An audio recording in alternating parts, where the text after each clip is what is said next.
Hi guys, it's me. I know it's been a while and I apologize for that. I got some personal stuff going on. I've been kind of caretaking a dear friend of mine. I know I mentioned him before in some of my videos. He's been battling cancer and he's close to the end of his time here. And so I've been having to help him out a lot more. Went to a doctor's appointment Monday, went grocery shopping for him today, and yeah, he'll be going inpatient hospice probably, I would say, within the next several days to a week. Anyway, that's kind of what's been going on with me and why I've really just been releasing some unboxing videos and stuff, because every time I sit down to create, something comes up. So anyway, I thought I'd show you how I made this cool fist, which can be like the sign for resist. It can also be like power to the people was an old symbol for it. Just stand strong, anything that you want it to mean, really, in that frame. So I just thought it was so cool. And I, in particular, kept this one aside to do soft solder on it, just the edges. And it's sure gotten a lot of conversation on some of the metal smithing groups. Like, they cannot figure out what I did. And I think that's so cool. Anyway, we'll be using this impression die that I got from Black Magic Metalsmith Shop in Canada. We'll be using the Potter USA mini hydraulic press called the Tortolita. It's only a 10-ton hydraulic press. That's also part of it over here. This will be like just a short demonstration of a simple press. I will show a little bit more in depth of this and this process in more detail later. But for this one, it's kind of a simple press and a simple pendant. And I'll be using 20 gauge brass for this one. This was copper. And what I've learned in the last week or two since working more with this new venture is brass is really a different animal when it comes to metal in the impression world. It's a lot harder metal, and I was quite surprised. It's way harder than copper.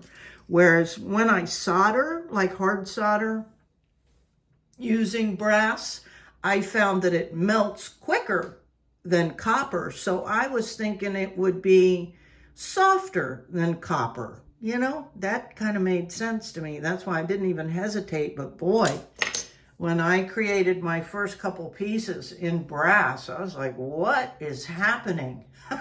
Why? I guess I'm not going to be able to use it for impressions. I was really kind of bummed, but I guess it just needs more care. Okay, so the first thing we'll do is anneal. Well, we'll cut out just enough to cover this this part of the impression, the design. You don't want a whole lot, but in this case, I wanted to leave enough metal around the impression to put solder on. So I'll leave a little bit off, but I'm going to use my jeweler saw to cut out just a square big enough to leave, to do the impression, and enough around the frame to put some soft solder on. But first we have to anneal it, which means you heat it up with a flame, with a torch, and it helps soften the metal so you can manipulate it more or better. So let me get this piece cut out and I'll get it annealed and I'll show you how to press it. Oh, and before I move on too much further, I keep forgetting because I had a recent donation of a cup of coffee, but they didn't really have a name. It was just an email address, and it was a weird email address, just like numbers and letters and stuff. So I don't really even know how to thank them except anonymous. So thank you, anonymous, for your cup of coffee through Buy Me a Coffee platform. I really appreciate it.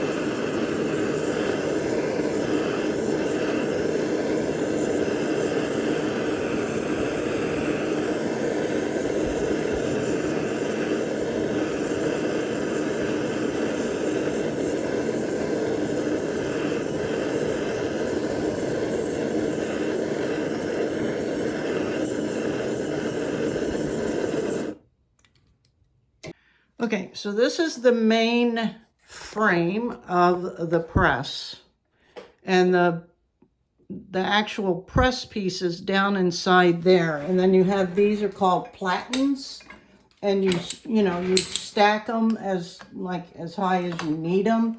There's this center pusher part that is held in there by magnets, because you want this thing to pump as little as possible, because this is a hydraulic situation over here. So you gotta turn it like closed, and then you'll see, I think I have to pump this thing 30 times before it's ready to like really dig in. There'll be a lot of noise, so be ready. Be ready for that. And I'll start with these are urethane pieces that I will use to put kind of for the first press on top of the metal, and it'll get it started. But I'm going to get a little bit smaller one. And then I have some real small ones here, you can see, and they're starting to get, worn. There's a lot to it. I mean, people think, oh, just put it in there in one press. No, I wish it was that easy, but it really is not. There's a lot of maneuvering. You got to turn the piece. You got to use smaller pieces, depending on the details that you're looking for and the depth. Like something like this, you're going to want to turn it every press and put a little piece of urethane, or I also use aluminum foil.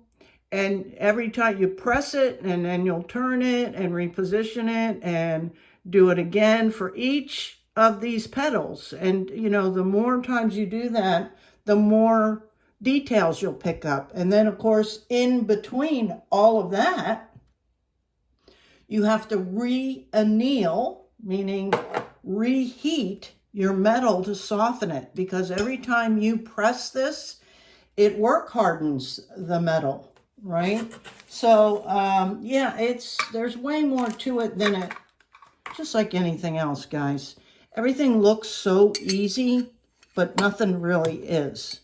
And then this is just a little pancake thing that will help you, because this has to be completely centered under this pusher.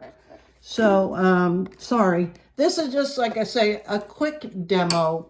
And at a later date, I'll do a little bit more detail. But so I've got this kind of centered on there. And I'm going to put this little piece of urethane. And then let me come up here, because that's where we're going to end up. I'm going to put that in there.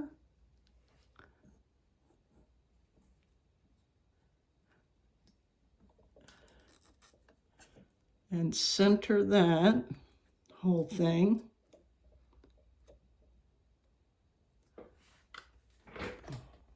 Well, there wasn't enough room to use the little pancake thing, so I had to pull that out. So I'm just going to put it in there without it.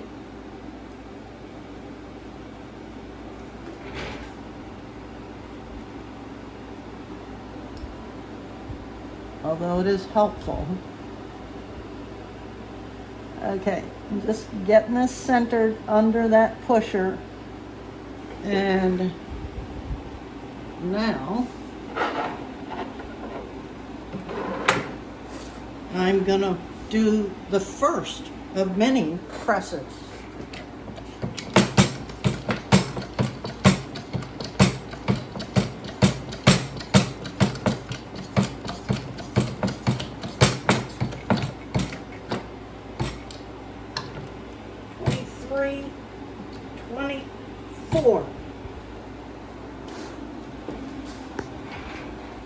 And that moved that up there. Now we release that pressure and that drops down. And let's see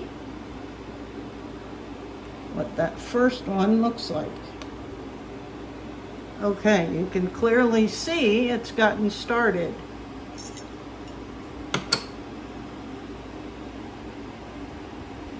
And then I'll move on and do smaller pieces of urethane to get, more details. So I'm not going to put you through all that, but I'll show you, the end piece.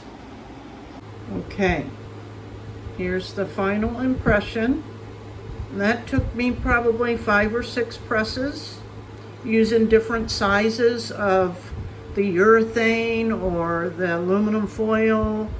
And I also took my radial wheel just to clean it up, getting ready for the solder, because we heated it, right? I heated it with the torch, which is, puts this like a tarnish on it, and we want this as clean as possible to accept the solder, because I'm not going to use any kind of tape.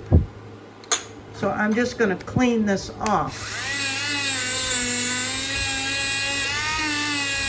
And then after I remove, like the fire scale, I think it's called, I will clean it with alcohol and we'll move on to the soldering part. Okay, that's clean. And as you know, I use the Hakko FX 601. I typically work at about 360. And I may adjust it up or down. It just depends, on what I'm doing. So don't be afraid to play with your temperature. And always clean your tip. Now, when you're soldering directly to metal, you have to allow this time, the metal to heat up. And let me get my flux.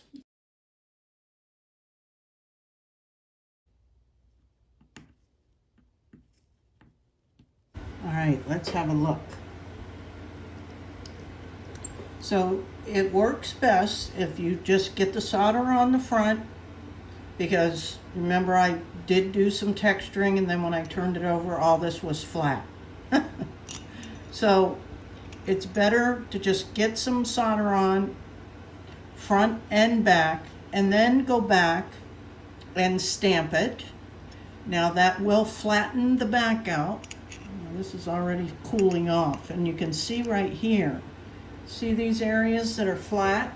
So then what I do at the end, when I got the front, and don't apply too much heat now, because you got the texture on the front, is you just quickly kind of tap your iron to remelt these edges, and it'll lift them, and they just won't be so flat. Watch this right here. Right? So just give it a tap. Don't stay on there too long. Here's another area. Just to give it a little interest. It can be very organic on the back. We don't mind that at all. And if you're quick about it, it doesn't interfere with the texture on the front. Okay. So I'm going to go ahead and figure out the bail, what I want to do before I clean it up. Or maybe I'll clean it up first.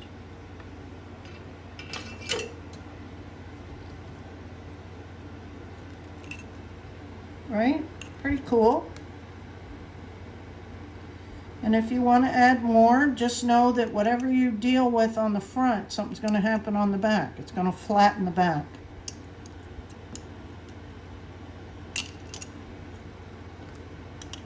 So I think I'm going to make a bail out of the brass. I have some 16 gauge brass wire, and then I'll just solder it on the front. Or I wonder if I should, I have to think about it because I never pre-plan this stuff. So let me do a little thinking.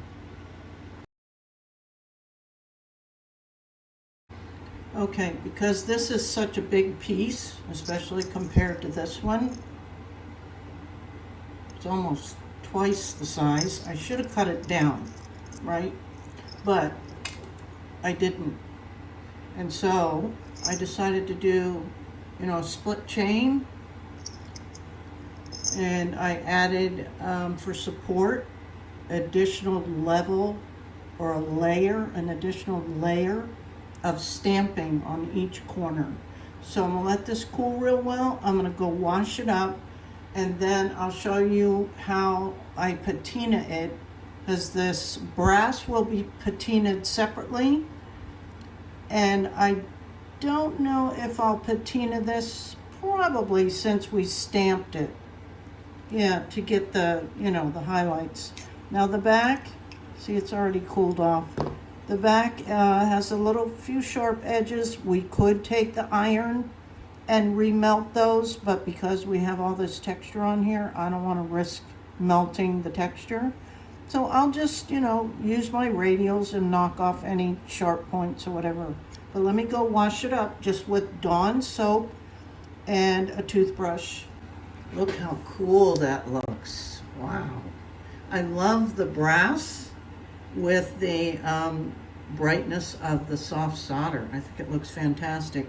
Now there's little bits and pieces, but again, I will be taking my radial wheels and polishing this all up, sanding it rather a little bit before I even do the patinas and stuff on it. Like the back, you can see around the edges here. But that'll clean up real nicely. You'll be surprised. I mean, and it's gonna look, similar to this, which is very organic, but very cool. I dig them, man. Seriously, I think they're amazing. Okay, and then liver of sulfur does not work on brass that well. I guess it's kind of hit or miss. I've used it before with, okay, light results, but I researched it, and brass has its own antiquing solution, and this also works on copper. Antique brass to blacken or antique brass copper. What's brass copper? I guess this is brass copper. And yeah, it does the trick. So I am going to clean this up with my radials a little bit before I do the patina, and then I'll show you how it looks when I'm done.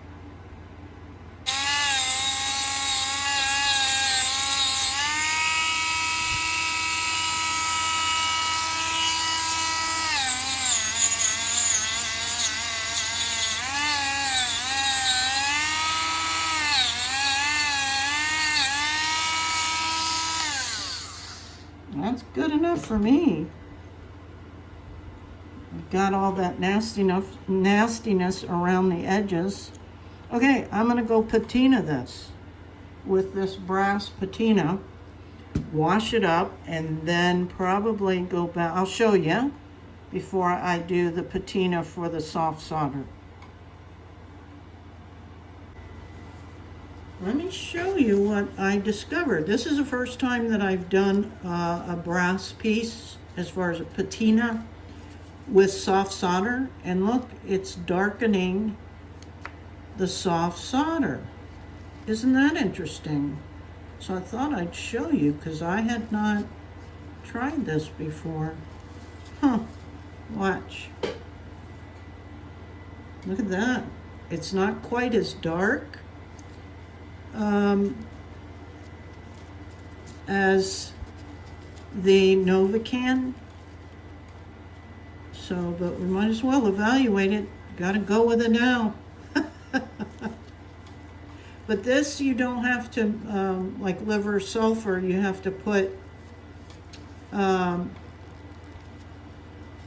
you know, it in water. And this, you just work right out of the bottle. But it's not working so well. Huh. Don't know why. It worked great on another piece I did. Oops.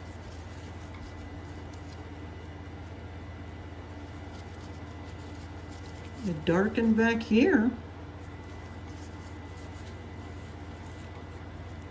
All right, let me go figure this out. This is what happens when you deal with new product. You just don't know till you try. It sure looks nasty, doesn't it? So now we have the challenge of seeing if we can clean this up. Because in my experience, most everything looks gross before you start this process. So I'm just taking some wet, dry sandpaper and start with that because I'm not familiar with this product.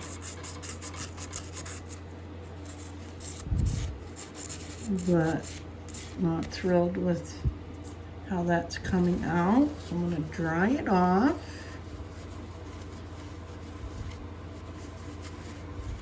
And I'm going to start on the back and use my radial at like a third from the lightest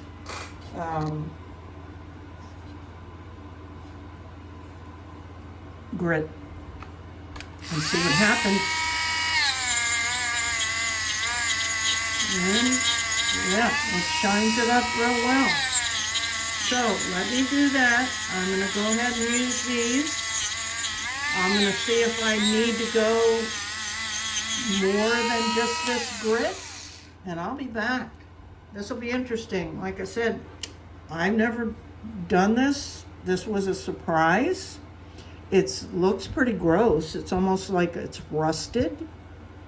So this will definitely need to be sealed because brass tarnishes real quickly anyway, like copper. Okay, I'll be back.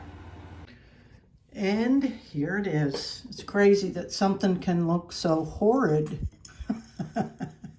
and come out so cool. But I managed to get a nice shine on it. Got all that gunk around the sides off, that rust looking color, even from the soft solder. Front and back. So what do you guys think? I think it's super cool and just another, you know, cool way to use your soft solder. You can just take a pendant and edge it like I did with those coins. You can take coins and edge it, or, you know, a medallion of sorts with or without using the copper foil tape. And this one, if you have a hydraulic press or, you know, any kind of impression dies and a hammer or your metal clay. There's so many things that you can create with just thinking outside the box. But I dig them. I really, really love these impression dies. And yeah, I don't know if you saw the recent pieces I did, but I'll give you a little sneak peek. And here's just a few I haven't done any tutorials on these yet because I'm not ready. I need more practice. I really do. This one I made for myself. It's got a beautiful lab-created opal in it. And it's brass. And then these two are copper. This one has a cute little moonstone in it. And this has a lapis in it. Aren't they beautiful? I think they're just darling. So I'm getting a little bit better each time. And I will certainly be bringing you guys all kinds of new projects with impression dies, without impression dies, with gemstones, without, combo of others. And yeah, my brain doesn't really stop. My body stops sometimes. It's like I said, I'm kind of caring for a dear friend of mine right now, and that's taken up some time. But anyway, here's this most recent project and some of the things that I'm working on, learning and being able to recreate on film. Okay, guys, I appreciate you so much. I appreciate your patience with all of the changes that have been going on in my life recently. And until next time, bye now.